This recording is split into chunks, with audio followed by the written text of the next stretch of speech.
I lost my parents when I was a very little girl. Took me to concentration camp, to Auschwitz. They separated me. They sent my mother and my little sister same night to the gas chamber. And me, they separated to a different site.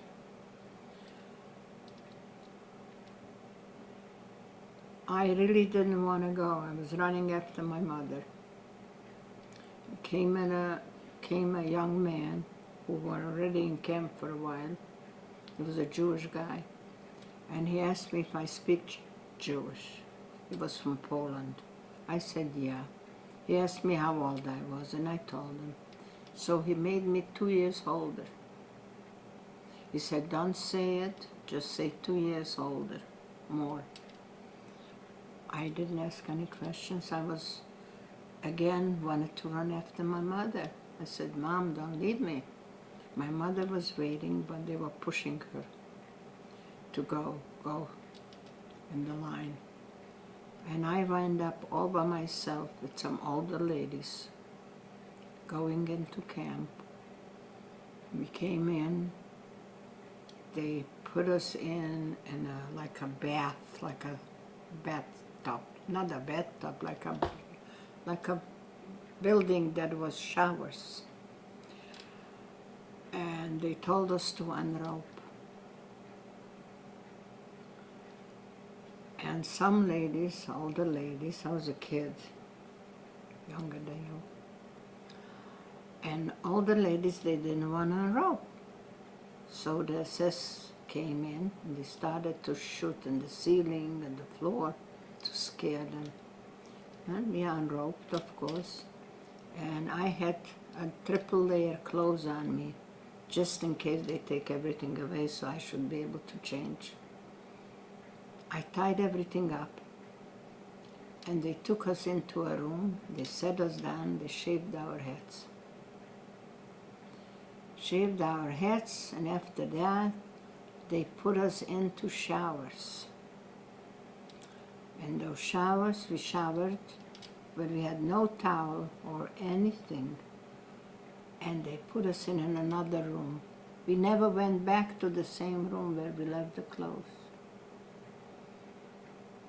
And here we standing there all naked, shivering, and they came with a muumuu dress, one long muumuu dress with the stripes. And that's where everybody, they didn't have sizes. Everybody got a muumuu dress, and we had to pull it on. And that was our clothes. I had a pair of good shoes, they took them away. They gave me a pair of wooden shoes, and I couldn't walk in them. I was tripping and falling, but I had no choice. That was our shoes. Then we got into barracks.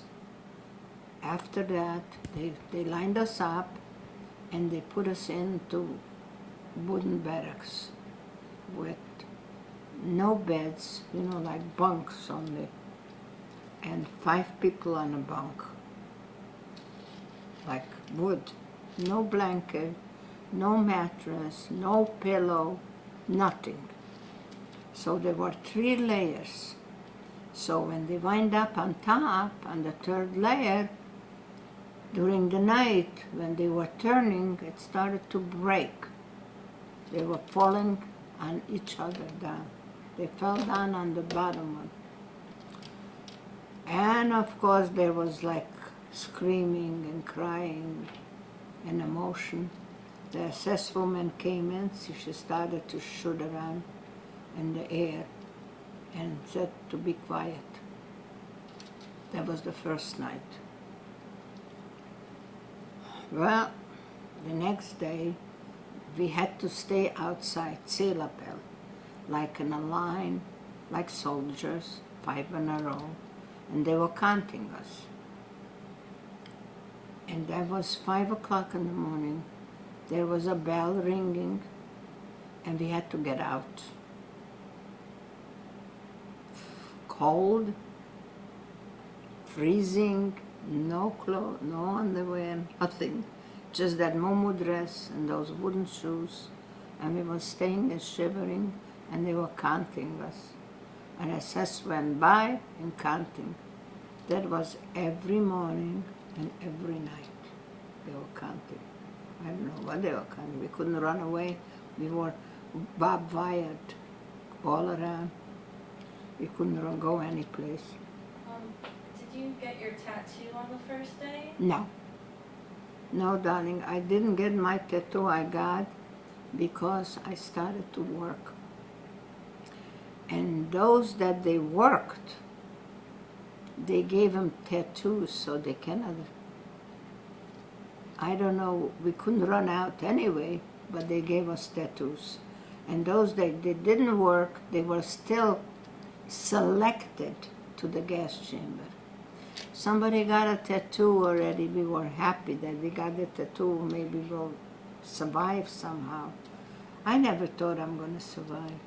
I was left alone, a little girl, younger, way younger than you, without anybody, without a mother, without a father, without a sister, without any siblings, all by myself with strangers. But I guess God wanted me to live, to be able to tell what happened to all of us. And I worked very hard. I stood up on 2 racks to make myself tall, to be picked to work, because I saw that if I'm not going to work, I'm going to go to the barbed wire and kill myself. If you touch that barbed wire, you burn to crisp. It was electrified. So I was quite a long time in Auschwitz. They were selecting people, taking them out, sending them to the crematorium, sending them to different parts of Germany to work. But I remained because I worked in the kitchen very hard. I was a little girl. I stood up on a step stool, on a little stool, to be able to dish out that junk what they were feeding us. How old were you? I was actually 14, but I put myself to 16. So otherwise I would have gone with the children in the crematorium. That saved my life. And I was there till about January 1945 in Auschwitz, in Birkenau. So how many years were you there? I was in Auschwitz about almost a year. And then I went on a dead march. The Germans saw that the Russians were getting closer to Auschwitz, so they destroyed a couple of the crematoriums. It's only 2 standing, there were more, and there are only 2 now. And they put us on a dead march. They were marching, we were walking day and night and day and night. Many times I wanted to sit down, but if you sit down, they give you a bullet in your head right away. They won't leave you there. They just shoot you. No questions asked. So I was dragging my feet, and if I couldn't drag my feet, I had some girls that we became friendly, and they were dragging me. They said, don't sit down, because you're going to be killed. So we were walking for a long time, day and night, and we got into Breslau. It's Germany, like part Germany, part Poland. And there they put us on open cattle trains, open. The snow was coming down, it was January. And from there, they took us from one camp to another. The men died like flies on the road. They were shot, killed, every 5 minutes you heard. We were walking in 5, and on every side was a German shepherd with a Nazi, with a gun. When you were walking? When we were walking on the Dead March, yeah. Were watching us. We couldn't run away anyway. The people used to ask, what kind of people are those? Because we were walking, like beggars, like nothing. So they used to say they are war criminals on us.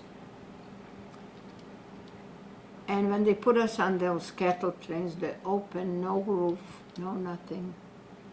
And we gone from one camp to another camp. And they didn't have room. We went to Grossrosen, we went to Buchenwald, and they took off a few men, but they didn't have room for the ladies. So finally, I wound up in Bergen-Belsen. In Bergen-Belsen, I came into that camp and I saw, if I didn't die in Auschwitz in the crematorium, I'll die here. Because there was not even those wooden bunks, nothing. You slept right on the dirt, on the floor. Nothing. It was like outside you. Not even grass, just dirt. And there was nothing in there. It broke out typhus. And I had a girlfriend, a friend of mine that we became friends. And I said to her, you know what? Let's wash up a little bit and let's go. Who was working in the kitchen? You get a beating, we get a beating because you were not allowed to go in there. Strangers were not allowed. And me and her washed up a little bit and got in. And who do I find? I find the Nazi that worked with me in Auschwitz in the kitchen, Oberscharführer. And he saw me, he says to me, die kleine Lucy.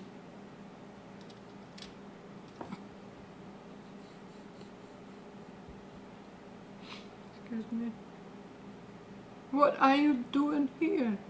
I says, I just came here a few days.